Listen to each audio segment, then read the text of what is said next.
함께 기도하실 때 우리 회중을 대표해서 김선영 권사님께서 기도하시겠습니다. 그리스도께서 너희를 사랑하신 것 같이 너희도 사랑 가운데서 행하라. 그는 우리를 위하여 자신을 버리사 향기로운 제물과 희생 제물로 하나님께 드리셨느니라. 아멘. 공의의 하나님, 이 땅의 많은 사람들 가운데 우리를 부르시고 예수 그리스도를 통한 하나님의 사랑을 확증시켜 주심에 감사드립니다. 아멘. 찬송가 304장의 가사와 같이 하늘을 두루 마리 삼고 바다를 먹물 삼아도 하나님께서 베푸신 은혜에 갚을 길 없음을 고백합니다. 하나님, 그럼에도 반복되는 영육의 질고와 물질의 곤고, 실패와 좌절이 우리를 덮을 때 세상의 습관을 따라 아낌없이 나의 방법들을 우선에 두고 하나님의 뜻을 구하지 않았음도 용서하여 주옵소서. 하나님 아버지, 이 나라 대한민국을 불쌍히 여겨 주옵소서. 각자의 소견대로 행하다 멸망의 길로 달려갔던 역사를 돌아보고 나라와 민족과 교회와 가정이 하나님의 부르심에 합당한 본분을 다할 수 있도록 긍휼을 베풀어 주옵소서. 우리들의 생각과 가치관의 태만을 내려놓고 말씀과 기도를 통해 하나님의 마음을 알게 하옵소서. 이 시간 수요 말씀 공부 시간에 담임 목사님을 통한 창세기 공부가 시작되었습니다. 보다 많은 권속들이 이 자리를 통해 또한 방송을 통해 창조주 하나님의 계획과 여정을 알아가는 귀한 시간 되기를 소망합니다. 일어난 자를 기독케 하시니 감사드리며 예수님의 이름으로 기도합니다. 아멘.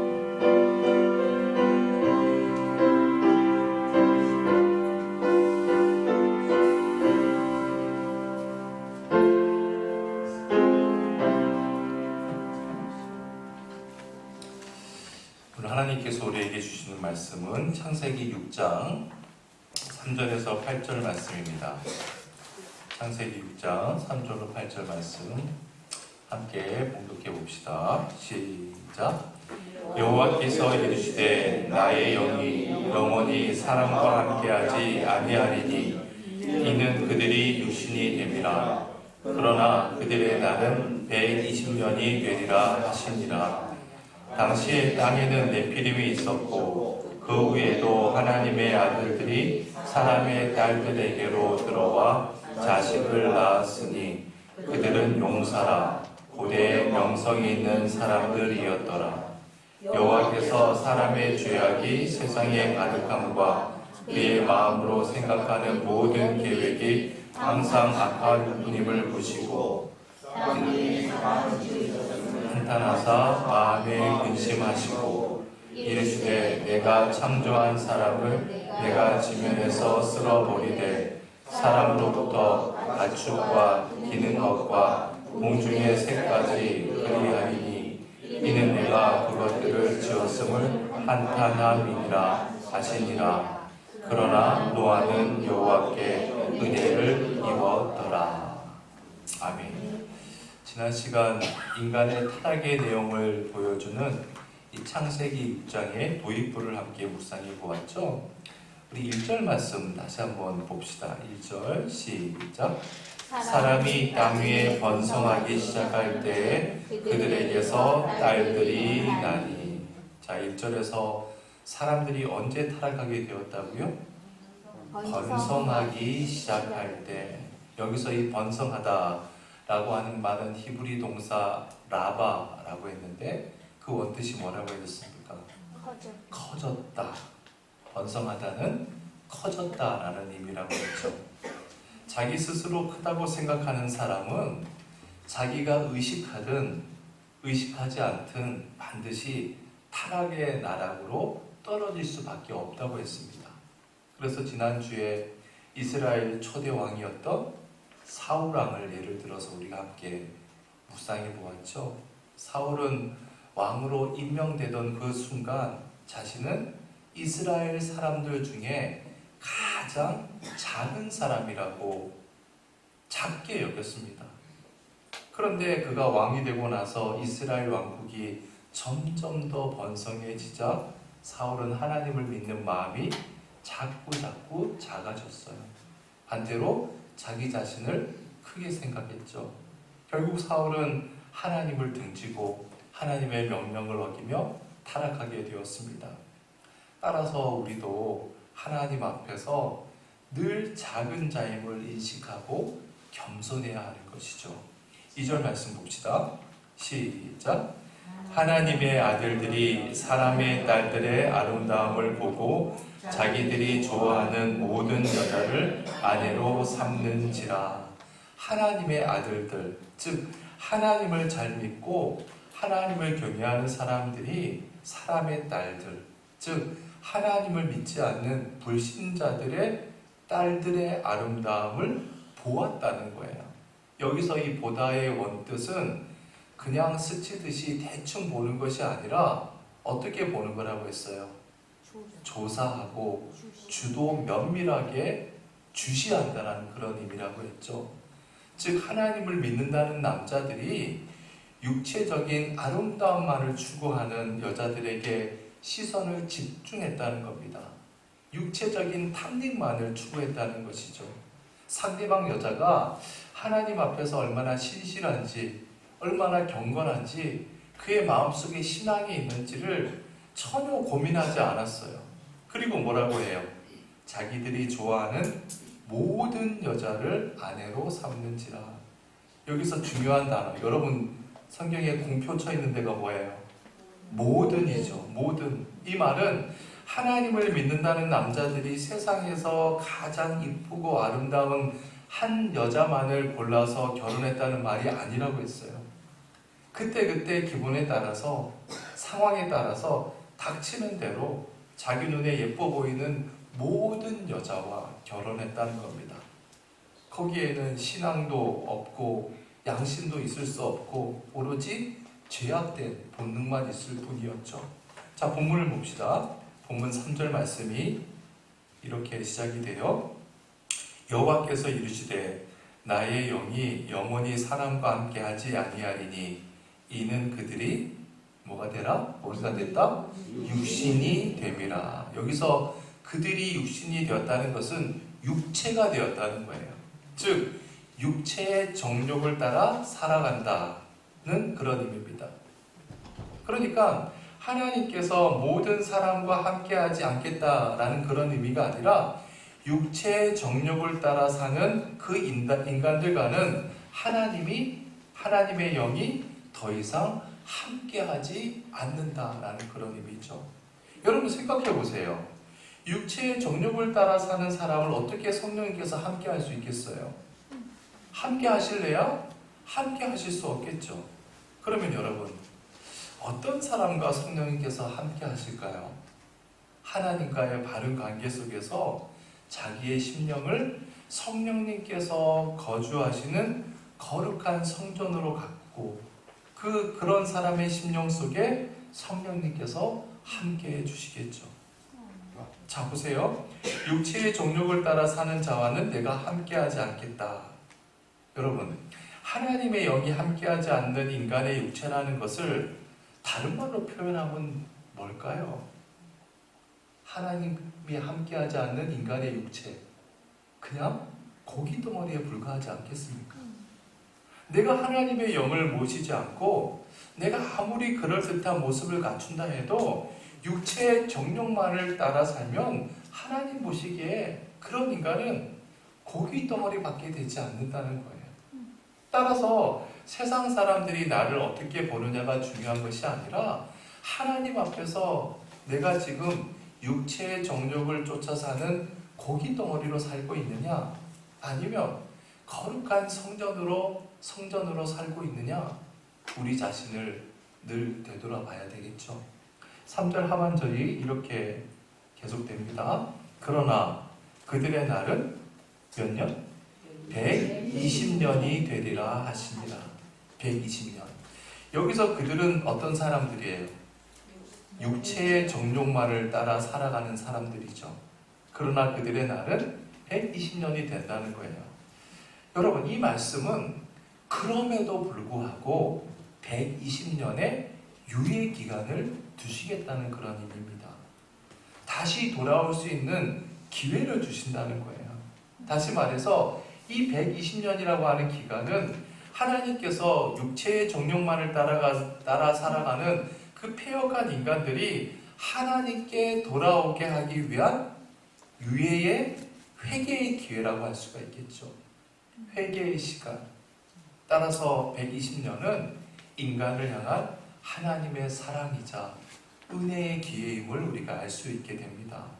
그런데 여러분, 그 회개의 시간을, 그 기간을 사람들은 어떻게 했어요? 의미 없이 날려버렸습니다. 자, 그들이 어떻게 날려버렸는지 봅시다.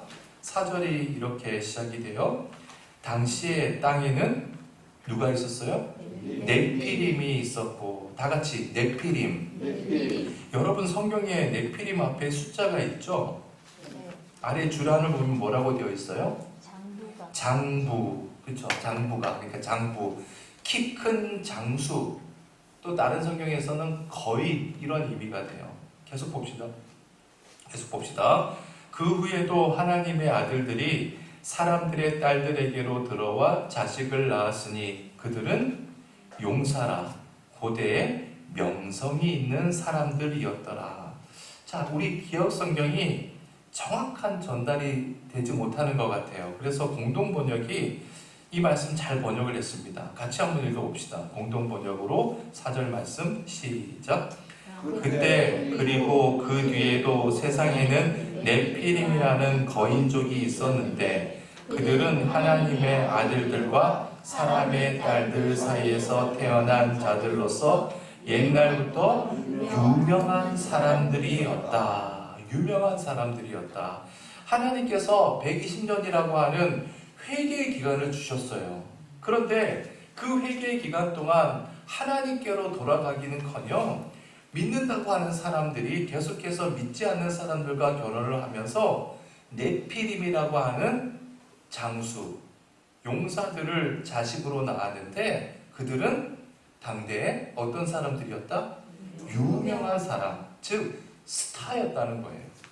명성 있는 스타였다는 거예요. 그러니까 네피림은 쉽게 말하면 그 당시에 장수, 키 큰 용사, 영웅, 유명한 스타 이렇게 이야기할 수 있겠죠. 여러분, 저를 보세요. 오늘날도 스타 있죠? 그렇죠. 일반적으로 연예계 스타가 있습니다. 우리 김영남 권사님한테 스타가 누구예요? 임영웅 씨 아닙니까? 말 그대로 영웅이잖아요. 뿐만 아니라 스포츠 스타들도 있죠. 경제계에도 스타들이 있습니다. 요즘은 문학계가 떠들썩하죠. 한국 최초로 노벨 문학상을 수상한 누굽니까? 한강. 다 알죠. 우리 어린이들도 다 알아요. 그들 모두가 다 스타죠. 정치계에도 스타가 있습니다. 여러분 개인적으로 좋아하고 열광하는 스타가 있을 거예요. 그런데 여러분, 과연 하나님 보시기에도 그들이 스타일 수 있을까요? 우리 그리스도인에게 그런 분들이 우리의 삶의 목적이 될 수 있을까요? 우리가 정말 진지하게 한번 생각해 봐야죠. 그러니까 보세요. 노아 당시의 사람들은 하나님을 믿는다는 사람들이 육체의 정욕을 따라 살면서 하나님을 믿지 않는 여자들과 결혼하고 그렇게 해서 낳은 자식들이 그 시대의 장수, 용사가 되고 유명한 스타, 그렇게 되는 것을 열광하고 그것을 삶의 목적으로 삼았다는 겁니다. 자, 그러면 그들에 대해서 하나님은 어떤 생각을 갖고 있었을까요? 5절 말씀 봅시다. 다 같이 시작. 여호와께서 사람의 죄악이 세상에 가득함과 그의 마음으로 생각하는 모든 계획이 항상 악할 뿐임을 보시고, 그 보시고에다가 공표를 한번 쳐보세요. 보시고. 자, 뭘 보셨죠? 여호와께서 사람의 죄악이 세상에 가득함을 보셨다는 거예요. 가득함에 또한 공표를 해봅시다. 가득함의 공표를 하시고 1절에 번성의 공표를 해놨죠. 번성의 공표를 안 해놨나요? 그럼 번성의 공표를 하고 가득함과 1절의 번성을 한번 연결해 봅시다. 여러분, 번성하다라고 하는 히브리 단어 라바의 원뜻이 뭐라고 했어요?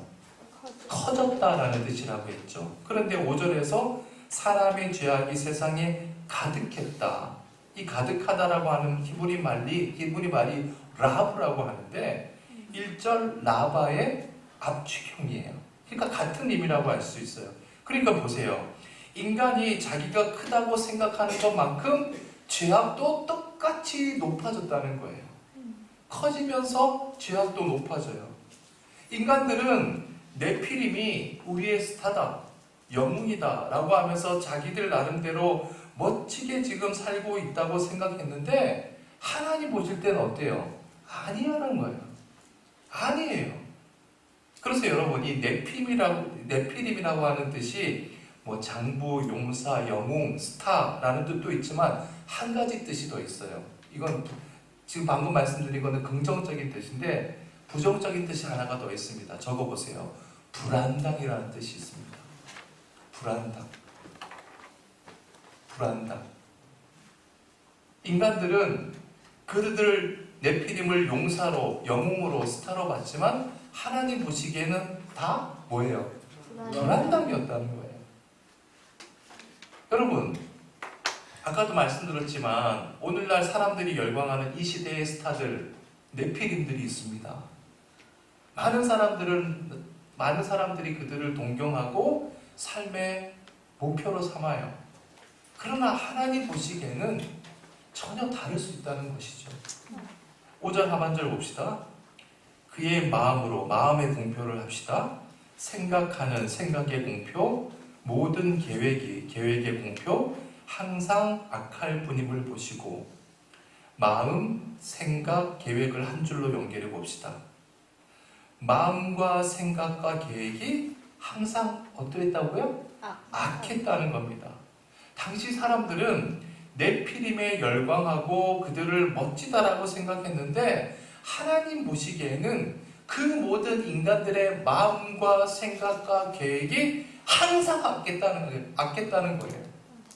특히 여기서 계획이라고 하는 말은 그저 머릿속에서 생각으로 계획하는 것이 아니라 반드시 행동으로 연결되는 그런 계획을 뜻해요. 자, 그렇다면 보세요. 이 순서가 얼마나 중요한지 몰라요. 마음이 악하니까 뭐가 또 악해요? 생각이 악합니다. 생각해 보세요. 악한 마음에서 악한 생각밖에 더 들겠습니까? 그리고 생각이 악하니까 드러나는 행동 역시 악할 수밖에 없어요. 우리가 예전에 로마서 공부할 때 말씀드린 것처럼 술 공장에서 나오는 제품은 도수가 높으냐? 도수가 낮냐?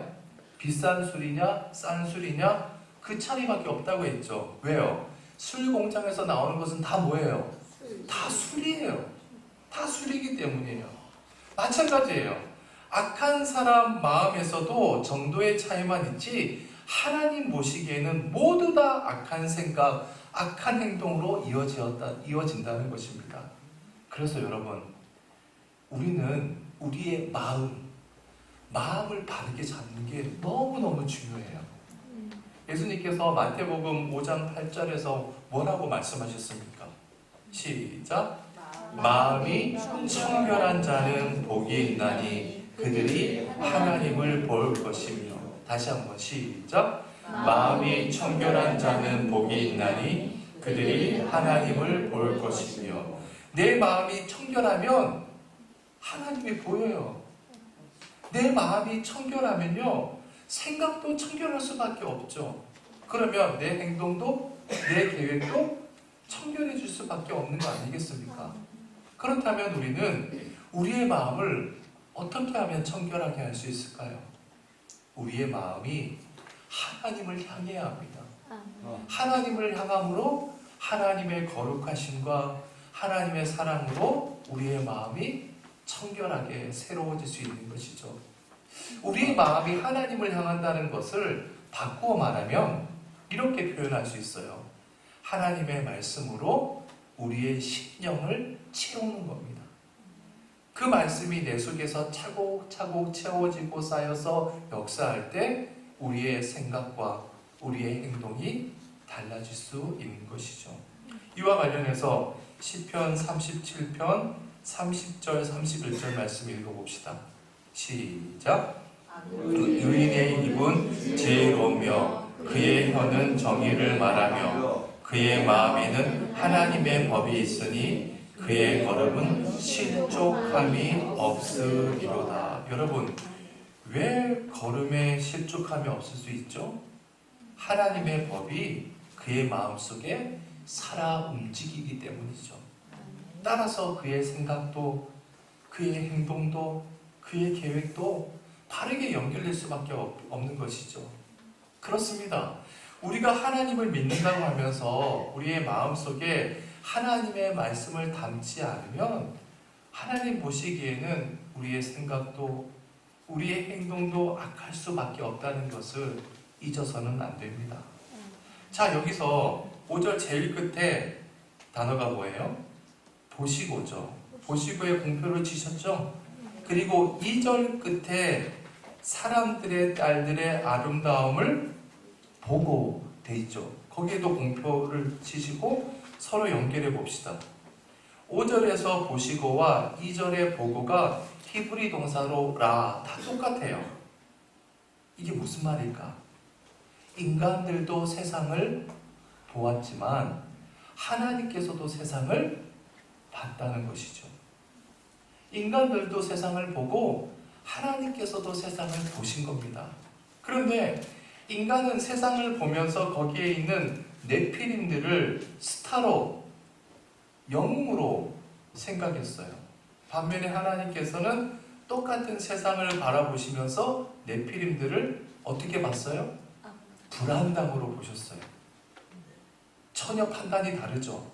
그러면 여러분, 우리는 이 세상을 어떠한 관점으로 봐야 할까요? 자, 저를 보세요.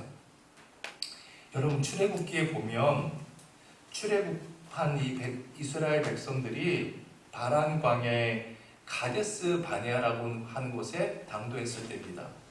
저기 앞에 보이는 이 강, 요단강만 건너면 꿈에도 그리던 가나안 땅에 들어갈 수 있게 되었어요. 그 가나안 땅을 목전에 두고 모세가 각 지파에서 한 명씩을 뽑습니다. 총 12명을 뽑아요. 그리고 가나안 땅에 정탐꾼으로 보내잖아요. 그 땅의 정세가 어떠한지, 어떤 사람들이 사는지 사전 조사를 하고 오라고 이야기합니다. 자, 정탐하고 온 12명의 정탐꾼 가운데 10명이 먼저 이렇게 보고를 해요. 민수기 13장 33절 말씀 읽어봅시다. 시작.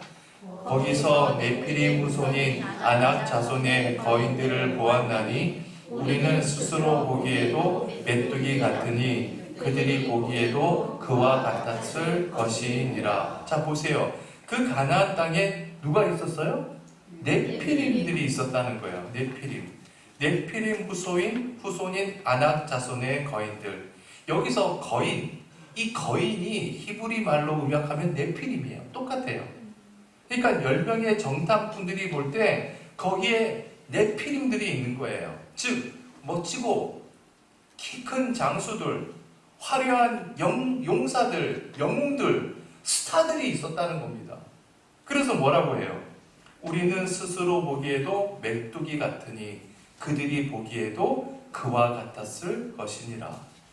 이 10명의 정탐꾼들이 가나안 땅에 있는 네피림들을 보고 얼마나 멋지고 크고 용맹스럽게 보였든지 그들의 마음이 주눅이 든 겁니다. 열등감이 생겼어요. 그래서 우리 자신들은 그 사람들과 비교해 보니까 우리는 뭐에 불과해요? 메뚜기에 불과한 거예요. 아마 가나안 사람들도 분명히 우리를 메뚜기로 봤을 거라고 지레 그렇게 짐작을 하는 거예요. 그들 스스로. 자, 보세요. 10명의 정탐꾼들은 그렇게 본 거예요. 봤어요. 그런데 나머지 두 사람 있죠. 누구예요?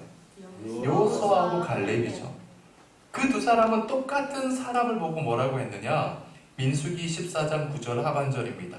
시작. 그 땅 백성을 두려워하지 말라. 그들은 우리의 먹이라. 그들의 보호자는 그들에게서 떠났고 여호와는 우리와 함께 하시느니라. 그들을 두려워하지 말라 하나. 자, 여호수아와 갈렙은 그들을 향해서 뭐라고 해요? 그들은 우리의 먹이라. 개역 성경에서는 이 먹이를 뭐라고 번역했는지 아시죠? 밥이라고 했습니다. 밥. 저는 그 번역이 훨씬 잘된 번역이라고 생각해요. 그들은 우리의 밥이다. 그 땅 사람들은 우리의 밥이다. 무슨 말이에요? 여러분, 밥은 그냥 떠먹으면 되잖아요. 한마디로 그들은 아무것도 아니다. 따라서 겁낼 것 없다. 여호와 하나님께서 우리와 함께 하시기 때문에 두려워할 필요가 없다. 자, 보세요. 똑같은 사람을 보고 여호수아와 갈렙은 저 사람들은 우리의 밥이다라고 이야기하고 나머지 10명은 저 사람들은 키 큰 영웅들, 스타들이기 때문에 우리는 메뚜기에 불과하다고 이야기했습니다. 무슨 관점의 차이일까요? 하나님의 관점으로 보느냐, 사람의 관점으로 보느냐, 그 차이죠. 여러분, 사람의 관점으로 보면 네피림들이 거대한 용사들이라서 내가 메뚜기에 불과한 것처럼 보일 수 있습니다.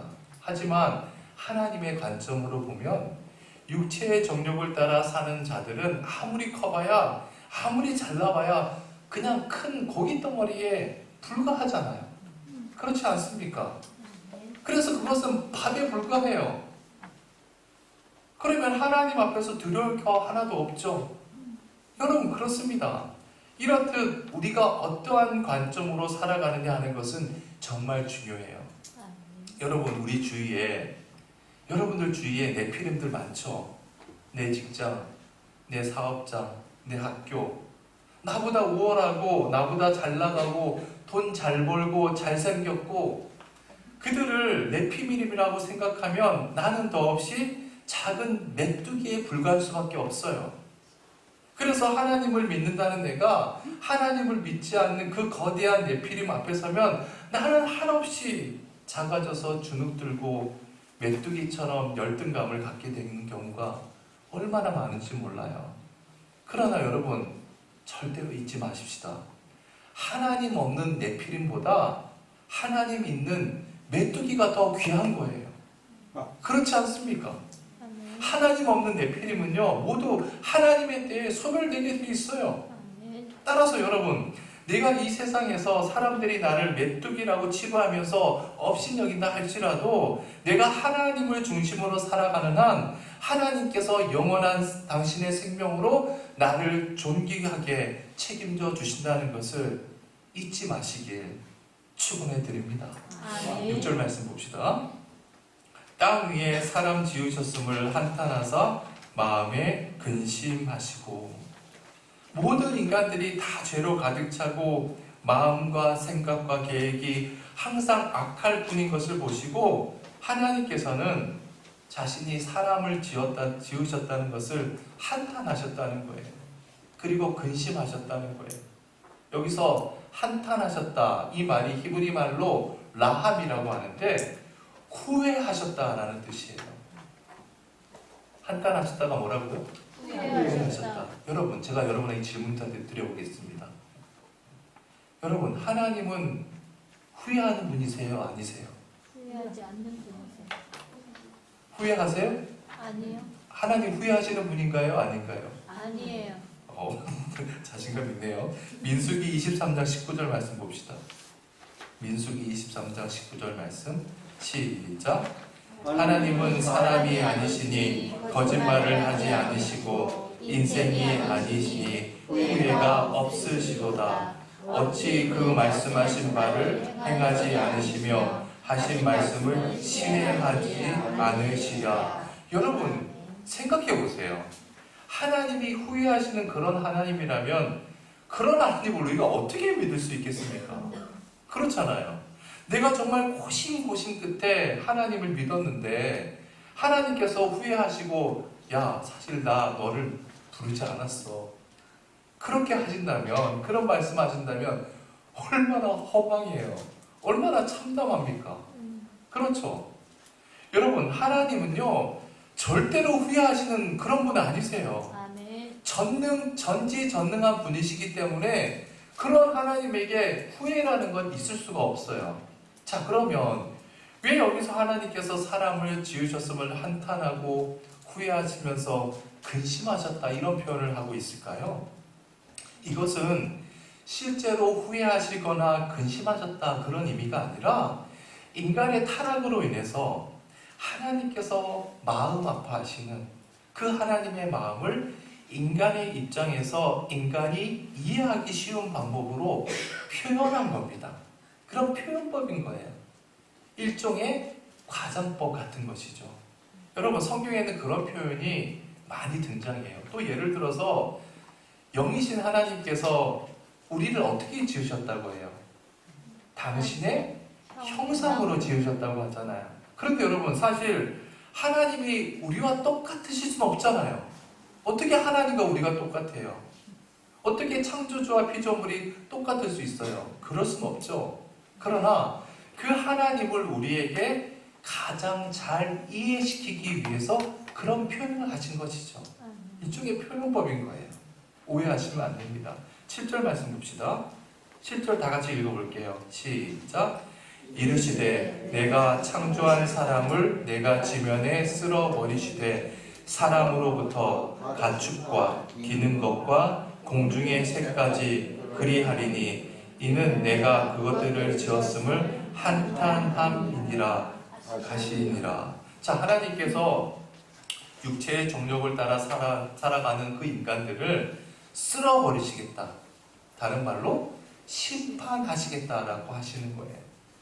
자, 그런데 여러분, 여기서 심판하시고 쓸어버리는 것은 이해가 돼요. 인간들이 계속 하나님의 말씀에 어긋나는 짓을 하니까. 그런데 여기 다른 것까지 쓸어버리겠다고 해요.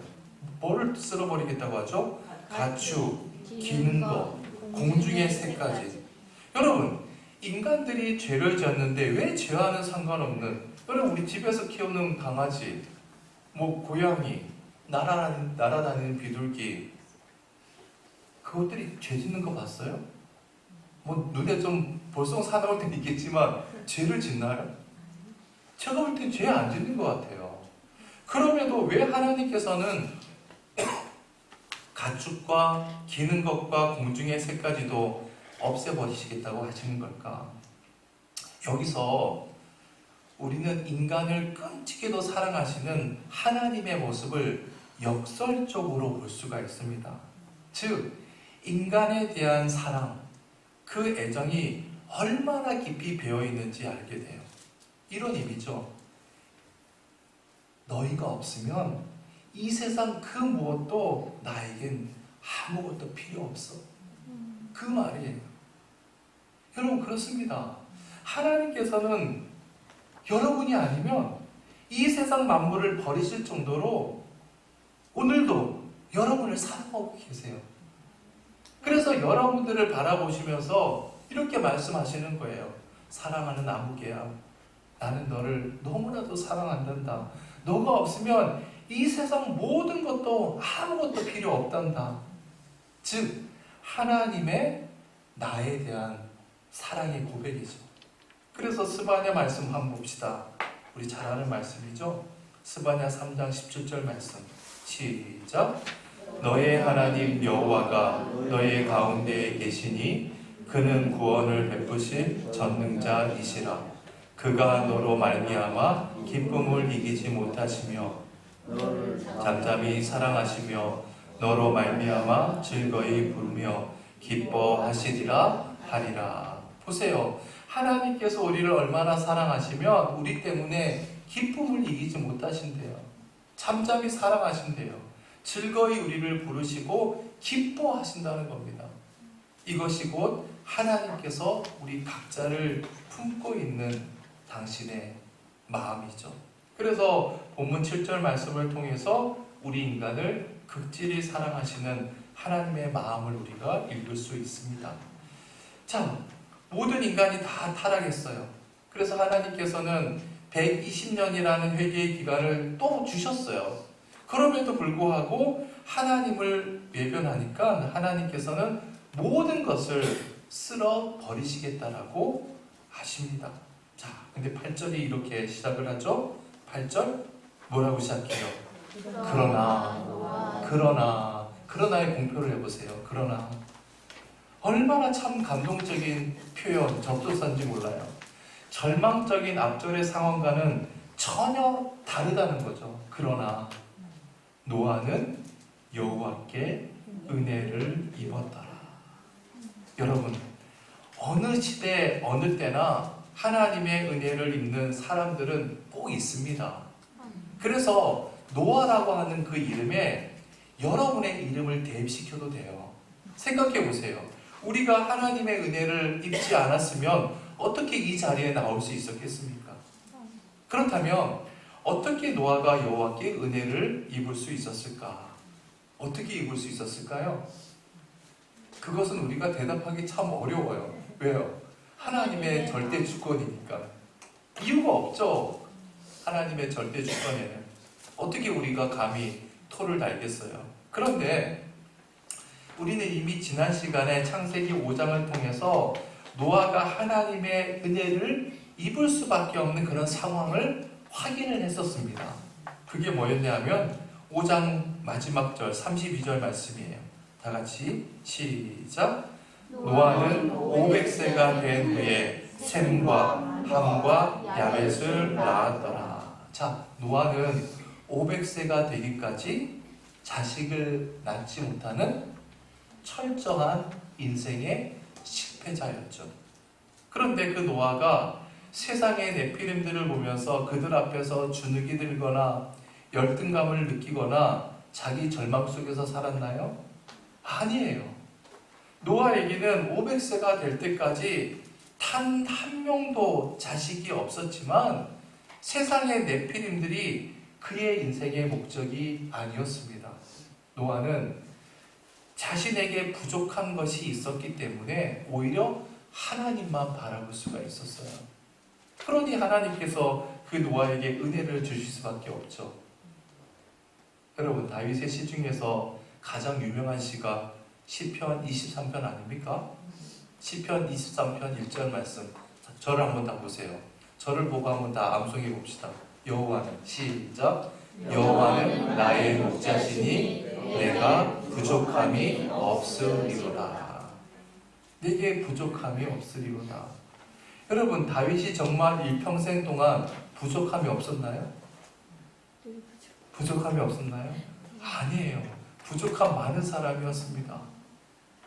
사울왕의 칼날에 피해서 10년 동안이나 도망자 생활을 해야 됐고요. 목숨을 부지하기 위해서 적군 블레셋 진영에 들어가서 그 임금 앞에서 침을 질질 흘리면서 정신병자 취급을 당하지 않았습니까? 여러분 보세요. 다윗에게는 성경에서 세상적으로 보면 부족한 것이 참 많은 사람이었어요. 그러나 세상에서 부족한 것이 많았기 때문에 다윗은 하나님만 바라볼 수 있었습니다. 세상의 부족함으로 인해서 부족함 없는 하나님의 은혜로 충만할 수 있었습니다. 여러분 그렇습니다.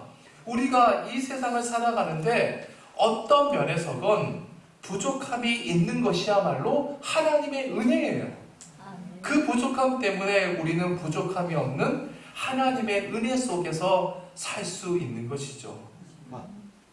자, 보세요. 세상 모든 사람이 죄악 속에 빠졌어요. 하나님께서 이제 다 쓸어버리기로 심판하시기로 작정을 하셨습니다. 그런데 노아는 하나님의 은혜를 입었어요. 그렇다고 노아는 그것으로 만족하고 자기 마음대로 살았나요? 아니죠. 다음 시간에 살펴볼 9절 말씀 한 절만 미리 한번 예습해 봅시다. 9절 말씀 6장 9절 시작. 이것이 노아의 족본이라. 노아는 의인이요 당대의 완전한 자라. 그는 하나님과 동행하였으며. 자 보세요. 하나님께서 은혜를 주심으로 노아는 하나님과 동행하는 의로운 삶을 살아갔습니다. 그때 하나님께서 그 노아를 통해 새로운 역사를 펼치시기 시작하신 것이죠. 사랑하는 여러분, 우리의 부족함으로 인해서 부족함 없는 하나님의 은혜를 더 크게 누리시는 저와 여러분 다 되시길 축원해 드립니다. 아멘. 또한 그분의 은혜로 인해서 하나님과 동행하는 사람들이 되십시다. 아멘. 그러면 우리의 삶 속에서 하나님의 역사가 아름답게 펼쳐지리라 믿습니다. 아멘. 오늘 본문 말씀 중에서 9절 말씀하고 한번 다 크게 다시 한번 읽어봅시다. 시작. 그러나 노아는 여호와께 8절인가요? 죄송합니다. 8절 시작. 그러나 노아는 여호와께 은혜를 입었더라. 기도합시다. 그러나 노아는 여호와께 은혜를 입었더라. 하나님, 참으로 부족하고 보잘것없는 존재에 지나지 않는 추한 죄인에 불과한 저희들에게 은혜를 베풀어 주시고 오늘 이 시간도 이 자리에 불러주신 것 참으로 감사드립니다. 주님, 주님의 이 은혜에 보답하며 하나님과 동행하는 삶을 살게 해 주옵소서. 아멘. 날마다 하나님의 말씀으로 우리의 심령을 채우게 도와주옵소서. 그리하여 우리의 마음과 생각이 바르고 선할 수 있도록 도와주시고 우리의 계획 또한 의로운 행동으로 연결되게 도와주옵소서. 주님, 이 세상 살아가는 동안 실족하지 않길 원합니다. 그리하여 하나님께서 우리의 삶을 통해 이 어두운 세상 속에 펼치시기 원하시는 하나님의 새로운 역사가 우리의 삶을 통해 아름답게 펼쳐지게 인도하여 주옵소서. 예수님의 이름으로 기도드립니다. 아멘. 310장 결단의 찬양으로 함께 부릅시다. 하나님의 은혜로 있을 데 없는 자 왜 구속하여 주는지 알 수 없도다.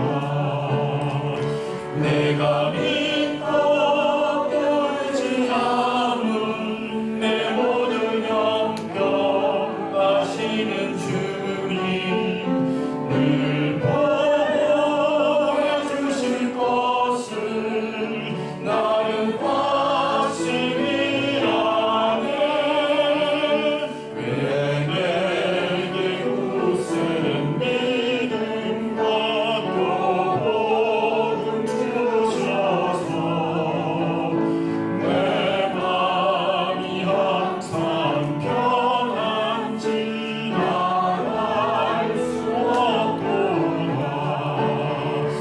내가 믿고 또 의지하는 내 모든 형편하시는 주님 늘 보호해 주실 것을 나는 확실히 아네.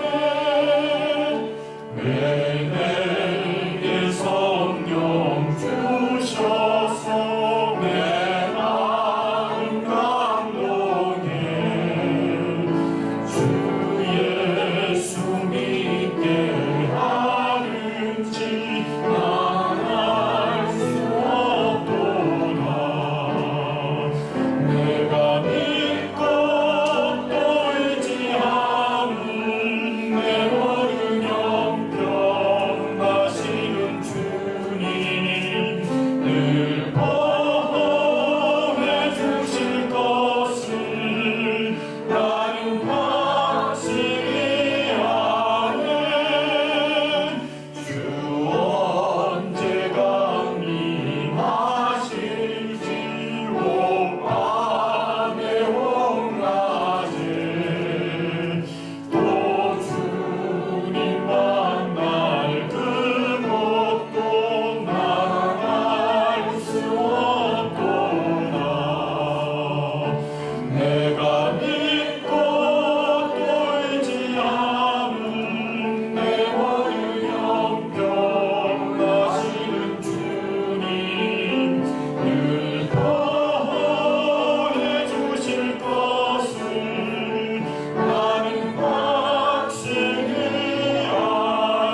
계신 우리 아버지여, 이름이 거룩히 여김을 받으시오며 나라의 마옵시며 뜻이 하늘에서 이룬 것 같이 땅에서도 이루어지이다. 오늘날 우리에게 일용할 양식을 주옵시고 우리가 우리에게 죄 지은 자를 사하여 준 것 같이 우리 죄를 사하여 주옵시고 우리를 시험에 들게 하지 마옵시고 다만 악에서 구하옵소서. 내게 나라와 권세와 영광이 아버지께 영원히 있사옵나이다. 아멘.